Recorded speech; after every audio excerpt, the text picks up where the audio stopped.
People always ask me, what did you do in your first 90 days? What do you do? Day one, what did I do? I put on my newbie hat and I said, I need feature flags in ChatPRD. Today is the day. Yep. Is the day we're going to do it. Day one. And I just Googled feature flags. And that was the I love that. You started upstream. I figured, I went, what channel is going to acquire me? So that's super smart. And I kept a diary, written diary in Google Docs, kept a written diary, every step, what I loved, what I hated, where I wanted to throw my laptop out the window, where I was like, this makes me feel magical. And I got a rush of dopamine. And I posted that to my team and we shipped out in the next 3 weeks, like a dozen fixes for these just like little things that make everything so much better.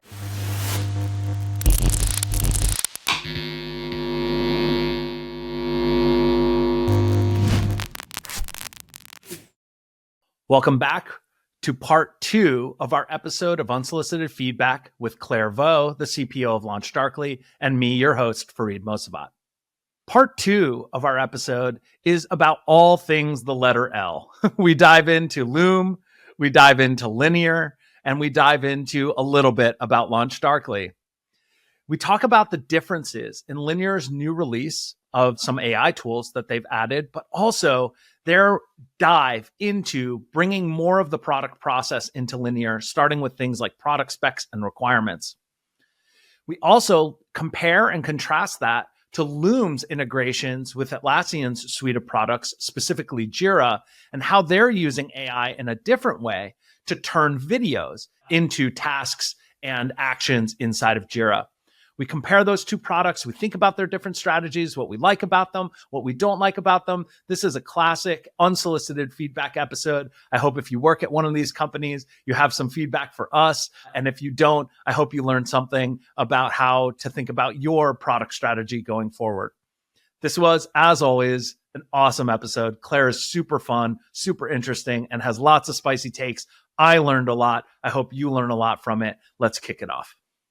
I'm excited to dive in on some actual product. We've talked a bunch about craft, about ideas, about building stuff. But let's talk about some products and give some unsolicited feedback. Mm-hmm. It's been kind of a big week in the productivity tools, product stack world with announcements from Linear and Loom and Atlassian about what they see as the future of project collaboration. Claire, you're actively building in product. Let's start with Loom. You love Loom. So Loom released a product to turn a video into a variety of different document formats. Okay. So let's say you wanted to get over a agenda or spec for this podcast ahead of time. And you, like we said earlier, you're a procrastinator and you were up here in your head. Instead of popping into that blank piece of paper, record a Loom, talk through your thoughts, walk through what we're going to do, and then take that Loom and turn it into a document or other written format to get stuff done. And I just think I love this because of exactly what we talked about. Yeah.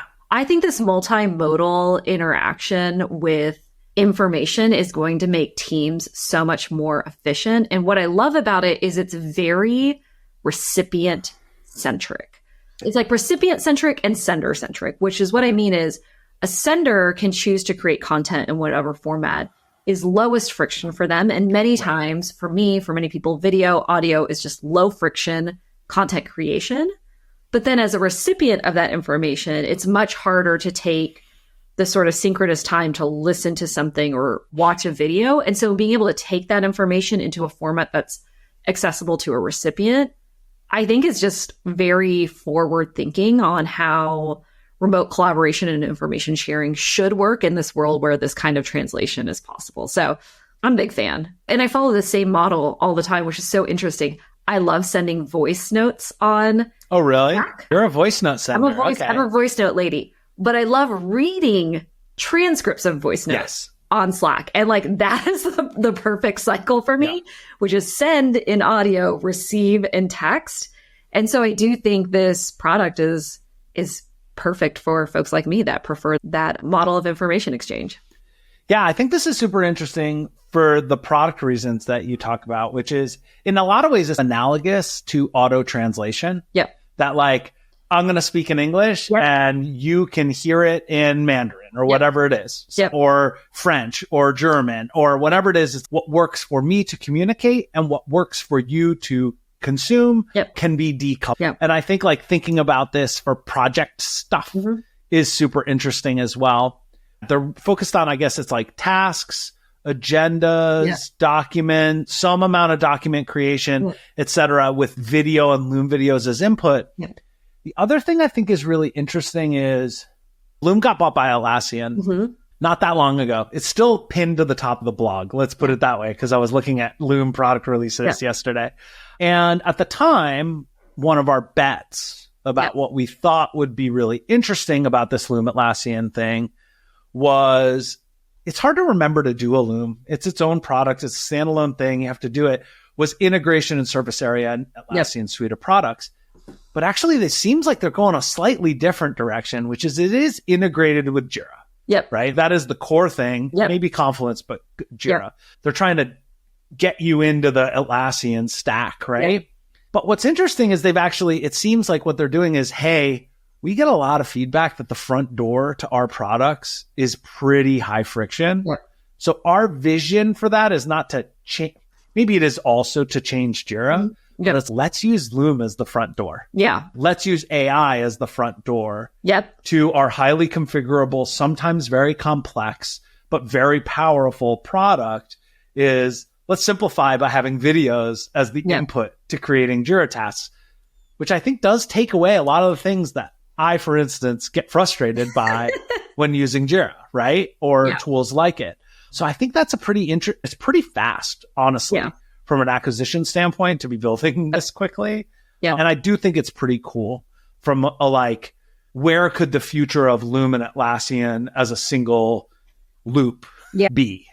And I wonder if you think about Atlassian and Loom and Slack together, it's like who wins the front door of collaboration? And I think Slack right now is winning the front door of collaboration. People still put the majority of discussion around work in something like a collaborative text product. Like I think most Looms are shared in Slack. And most Looms are shared in Slack. So the question is this placing a bet that video and audio in this new world start to become the front door of collaboration as opposed to?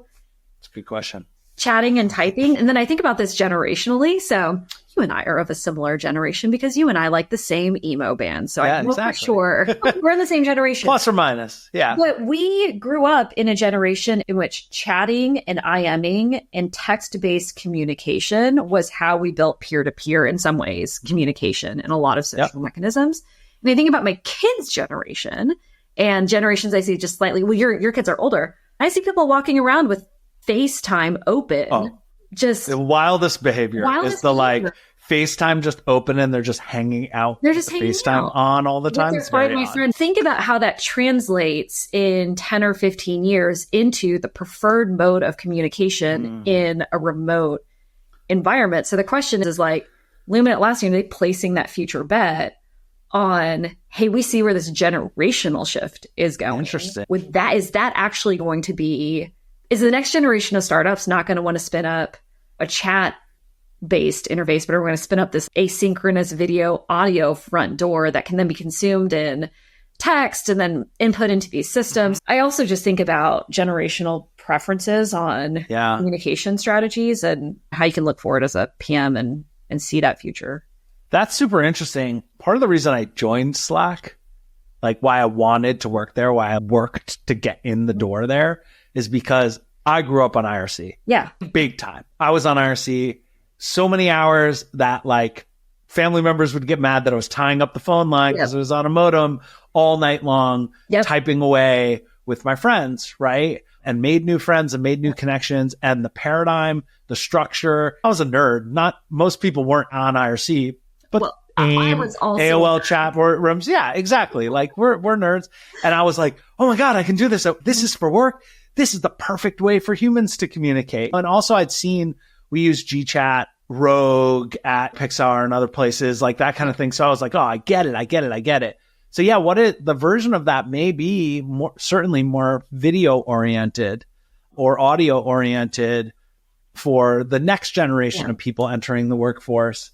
So if that's the case, do you think they're making a mistake bundling all this AI stuff as an add-on and not like a core functionality of Loom? Because if the goal of Loom is create new surface area, new ways of ease of input into the suite of Atlassian products, also, it's the most viral product they have, right? In terms of adoption. It's just, that's what's awesome about Loom is they're super viral. Yeah. It shares very easily. Is add-onifying these AI things hurting the long-term goal? I don't think so. The golden rule of B2B product development is you drive growth and you drive retention. And this is the perfect upsell candy. It doesn't make the core product less useful. So if you don't, you can still use the core product and get a tremendous amount of value. It's upsell candy. It's the thing that sits there that you go, I really want that thing and I'm willing to pay more. And I do think, look, I will tell you as somebody who gets pinged truly on a daily basis that I'm out of OpenAI credits, it's not cheap to run these things. Yeah, I know. So there is real cost to something like this. So I wonder, this is sort of a B2B pricing strategy sidebar as well. I do think that putting things in upsells or add-ons and then over time pulling them into core and then adding new features into upsells and add-ons and pulling them into core and doing that over and over again is the right way to test market value of a feature, which is they're both product pull and commercial pull on the product. Yeah. And if it's just bundled, you lose some of the signal on the commercial pull. True. Yeah, it is very hard to add a feature to a bundle and know that it directly drove an increase in monetization. It's very hard. It is very uncommon as well, because if you think about a feature bundle, generally there's one feature that leads and is the reason for conversion. Everything else is filler. It might get you over the line, but it's really hard to be like, I added this feature to a plan and see an inflection point. Add-ons are much more direct. Because you get a new leader with a new price point on the price sheet, right? Instead of it being a bundle itself. So I was curious about that because I'm seeing a lot of teams charge for AI products in a cost plus type way, honestly. And there's a lot of hype and excitement around them, but would they be better if you looked at the full growth loop, the full growth model, the full business model, monetized in some different way? I think it's fair that Loom is still really valuable.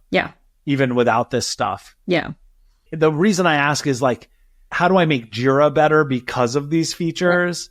Should maybe Loom be bundled to Jira and it's an add-on and Loom? This is where it starts to be a little, as it gets to be more of one ecosystem, I wonder where they will go with it. The other thing that, PMs that think about AI products, pricing and packaging and bundling need to consider is by and large in enterprise and B2B, companies want to opt in explicitly to AI features. So they actually cannot be bundled in.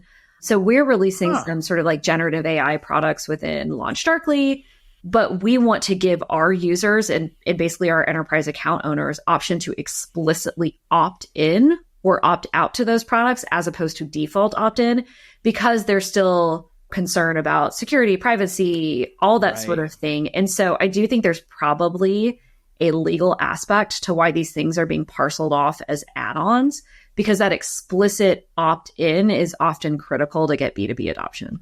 Super interesting. And just the pricing theory nerd out for a quick second.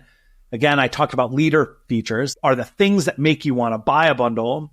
There's fillers, which are everything else in the middle. There's also killers, which is the fact that this is bundled means I don't want to pay for it. Imagine they charged all of HBO in cable and you couldn't get cable without it. You'd be like, I don't want HBO. I don't want to pay this much. And I know what the a la carte price is, so I'm never going to get it.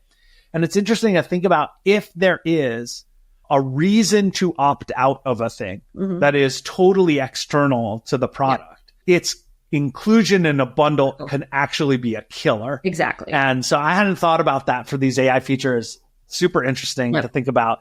If 80% of your customers can't even opt into it, they're going to be pretty mad if they have to pay for it. So on its face, an add-on looks like a way to extract value, but it might actually be a way to help certain customers protect value. That's super interesting. I hadn't thought of that. And value. No, it's great. This is why talking to people is so helpful. One other thing I'm curious about is where do you think they'll go next with some of this Loom stuff. Like, I think one of the struggles for Loom is that Loom is shared in other places, right? Loom, I use Loom a lot. I don't use loom.com very much. Team features, etc. Does their inclusion in Atlassian actually mean that doesn't matter anymore? If this is the direction it's headed as a front door to other things?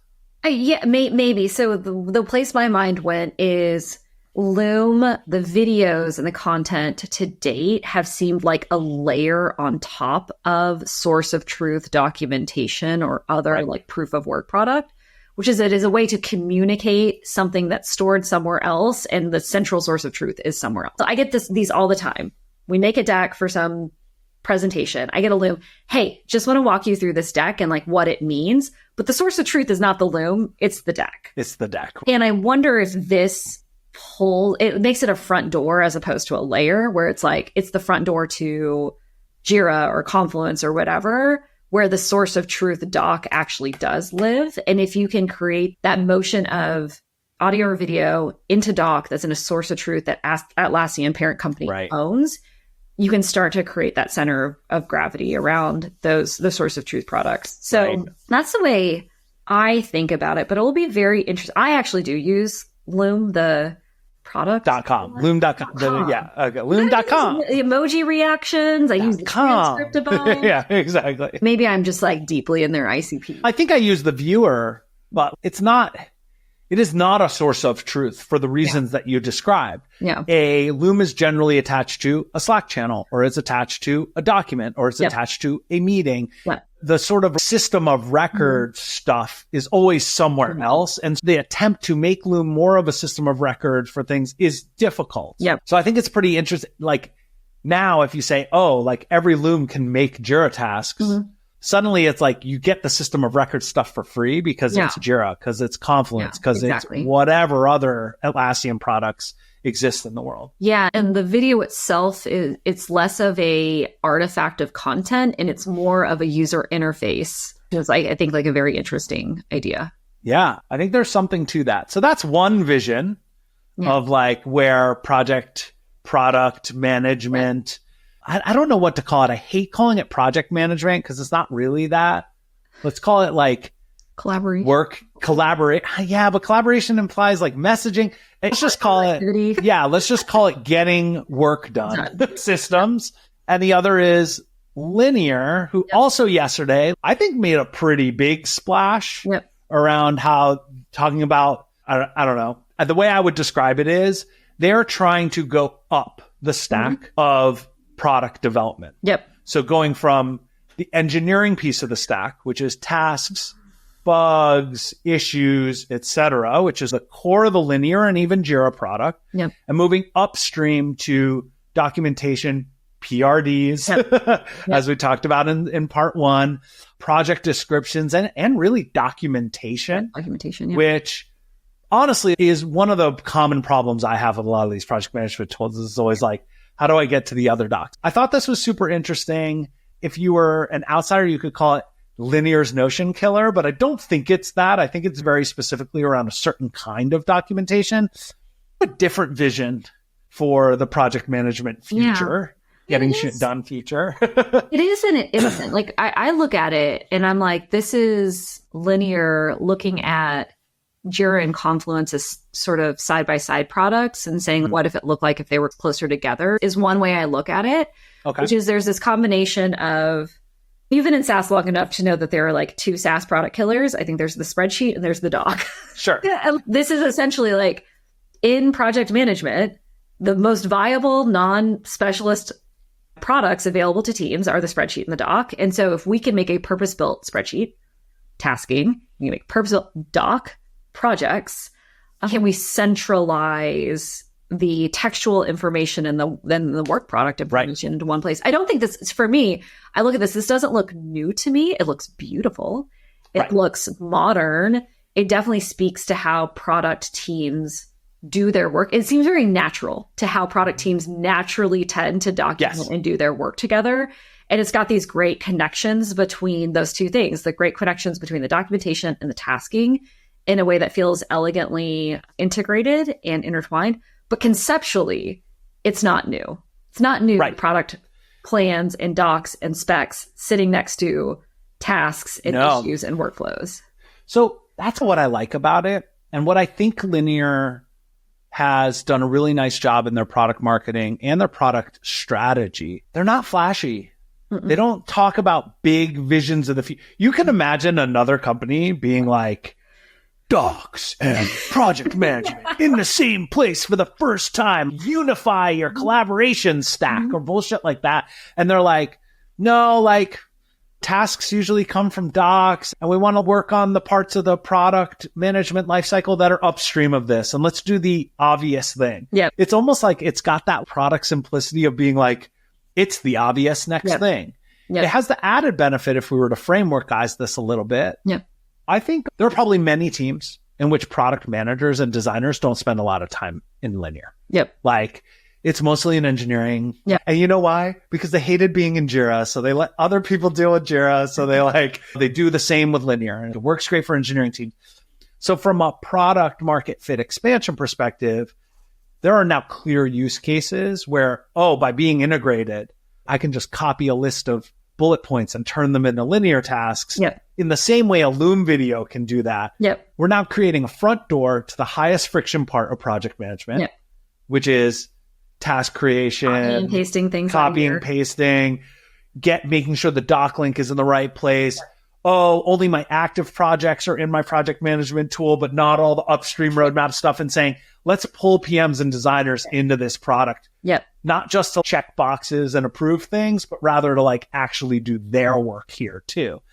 So the one thing that I always wonder about products like this, and I'm a Linear customer at ChatPRD. It's delightful, simple, only what I need and nothing more, but everything I need. That being said, I've always struggled with these purpose-built document products for product managers or preferred by product managers. Even Notion fell into this category, which at the end of the day, you need a company-wide document collaboration platform. And sorry to say it, it's going to be Microsoft or it's going to be Google. And I always feel like these beautiful walled gardens suffer for seats-based access from the broader company. So it from a seats expansion perspective, if that's how you bill, it's a great wedge to say, I want to know what the product spec is, CEO or CRO or field salesperson. I have no reason to have a Linear account other than I want to see the stock. And I think that's where you're really going to struggle with shifting docs into a system like this. It presumes that it either presumes that there's limited needed access to that context from the non-building parts of the company, or it's an aggressive way to drive seats, which I've just seen in the procurement world right now is like very challenging for these specialist tools to do.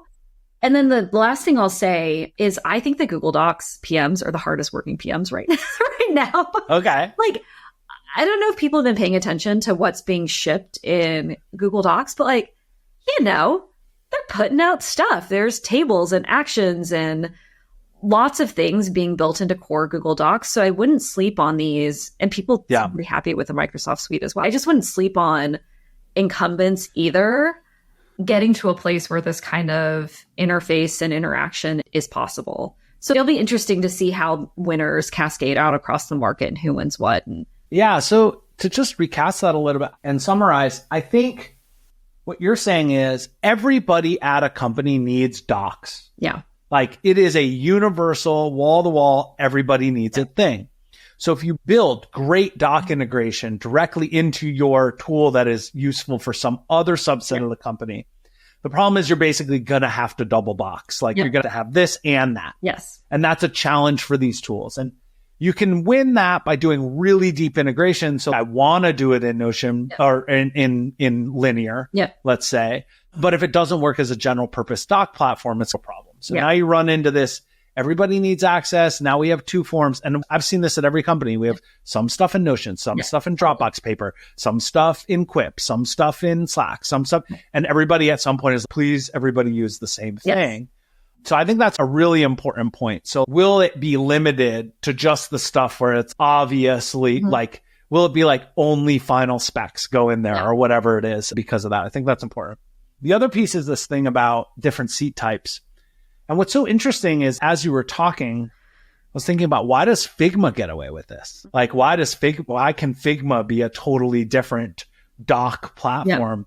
And I think it's because you just can't even do a shitty version of Figma in the general purpose tools. It's so different that you can get a wall-to-wall Figma. And they've done a really nice job of the 2C types, right? Like readers and writers. And they've nailed the business model, and they've nailed the virality, and they've nailed the collaboration.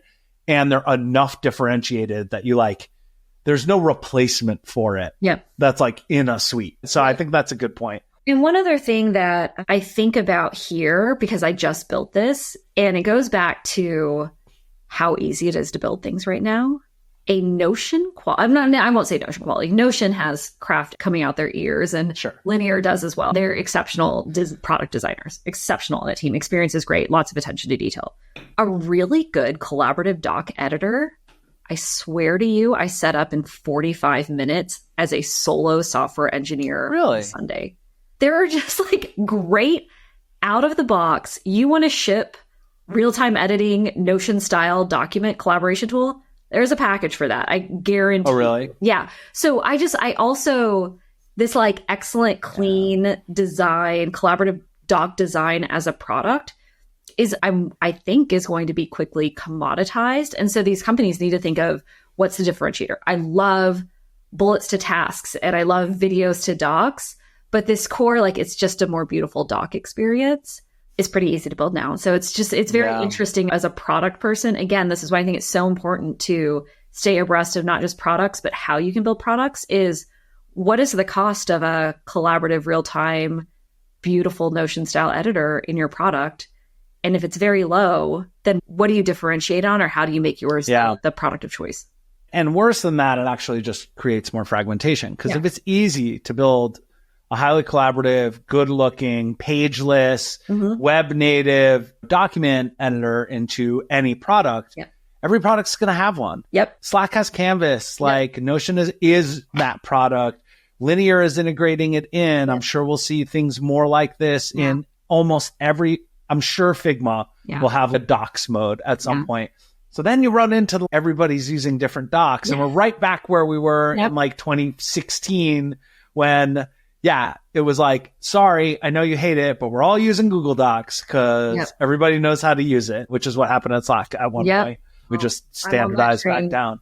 I'm on that train as well. Just let's all just open a plain text notepad and share one. I love that. I love that idea. Everybody it's tasks.txt. It's on the file system. You can use Vim or Emacs to open it. Just please, everybody use Perforce to check it out first before you join me in the Yeah, exactly. I think so. Things I like about what they're up to. I like that it's bundled. I think the AI features are not pushed as AI features.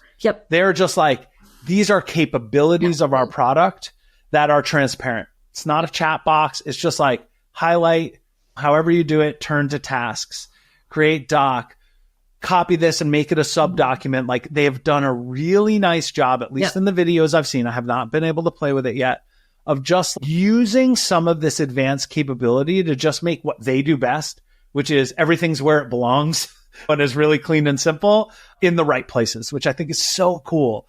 And I think we'll see more and more of that, right? Like just summarization, et cetera. It's a front door to the hardest, highest friction parts of project management, which I think is good. I was more bullish on it before you mentioned the everybody needs docs problem, because I did think, man, like the big problem with specs is they die because you've shifted to a new tool and now the living source of truth is like somewhere else, let's say in Jira. And so the product spec is just this sad little Google Doc that withers on the vine, and you go back to look and you're like, oh shit, this is totally not what we built. And maybe this deeper integration will make it more possible for them to be truly living documents that actually matter. Especially if you add in the end part, which is evaluation, analysis, iteration. But what do you do with the fact that the sales team also needs to be able to see the product spec for this thing? Yeah, exactly. And I want to go back to, and then maybe this is a piece of advice that we could pin up this conversation, which is I want you to go back to why you think this product is so good, or I think it's good, is it looked at the process of building specs and docs and documenting projects and then didn't explicitly call it AI, but used what's obviously some AI tools to reduce friction in the process. And I recommend to PMs a lot who are looking to develop generative AI ideas for their product roadmap to just go do a friction audit in their app. Love that. Just go step to step and say, where are we asking people to look for data here and input it there? Where are there empty boxes? Where are there text areas? Those are great places. Yeah.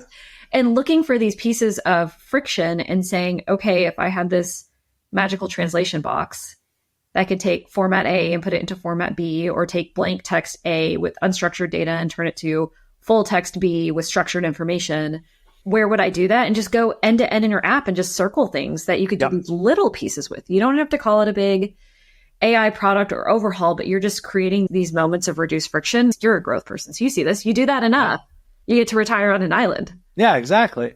I love that feedback.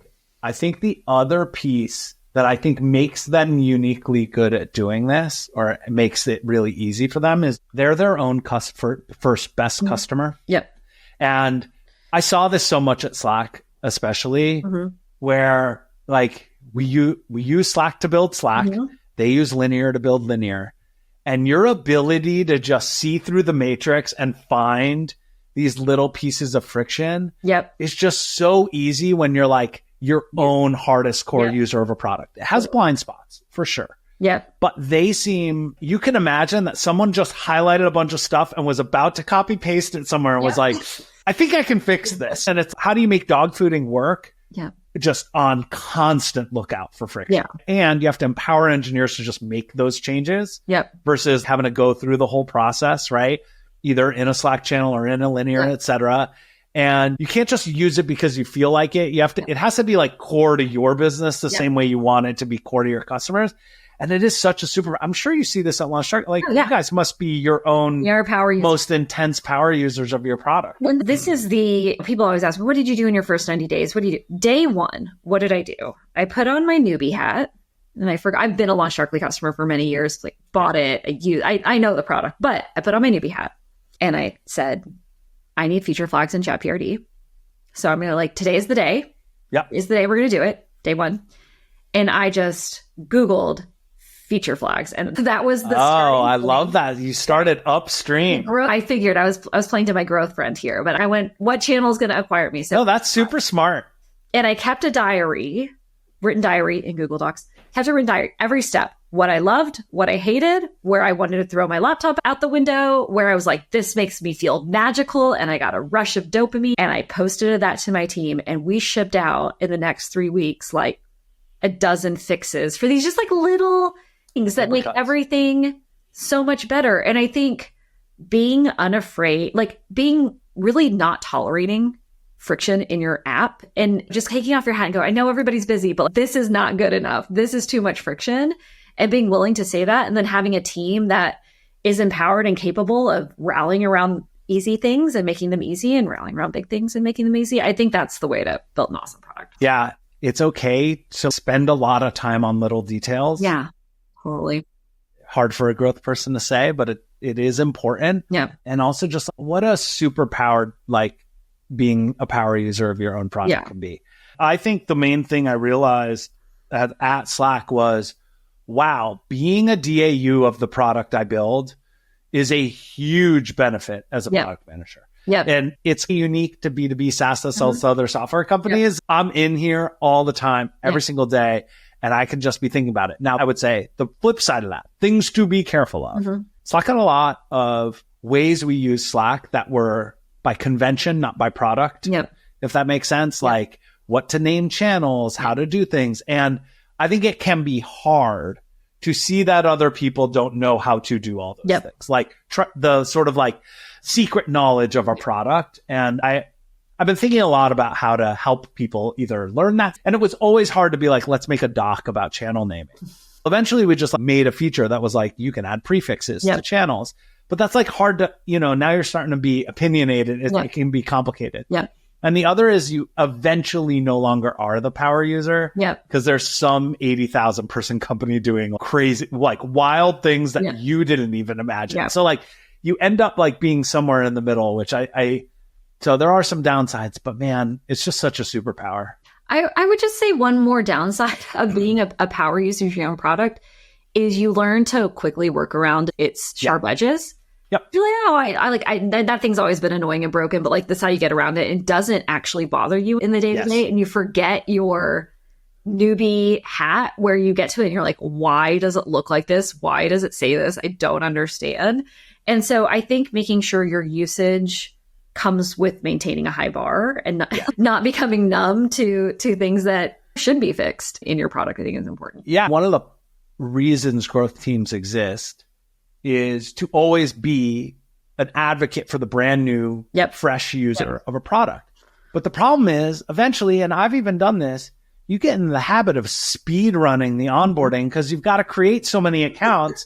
You're just like, and I'm getting 400 emails every time we like do a new terms of service change or anything like that. And you become blinded to the details of all this stuff. And it's just so awesome to see companies like Linear, I think Loom as well. The Arc browser is another good example of companies that seem to be able to hold on to that new kid energy and really embrace that everything matters. And the fact that I can do this in 14 Excel keystrokes or whatever, that's not the right model for software. Or if that's a side model, like not the core thing. And it's just so impressive because it's just so hard to do. Oh, side question. Have you gone through Linear's onboarding? Not recently enough to remember it. So good.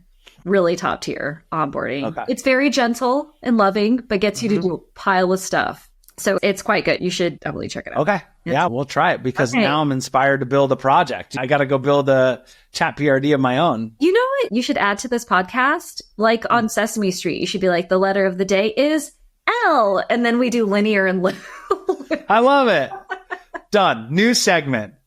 The letter of the day is L. For Linear and Loom. Any other L products we want to talk about today? I got to think about it. What's another L product? LinkedIn. Oh, there you go. LinkedIn. Thanks, Ben. Thank you, Ben. Let's not talk about LinkedIn. We've spent plenty of time talking about LinkedIn on this podcast. Great. That feels as good a place to wrap as any, honestly.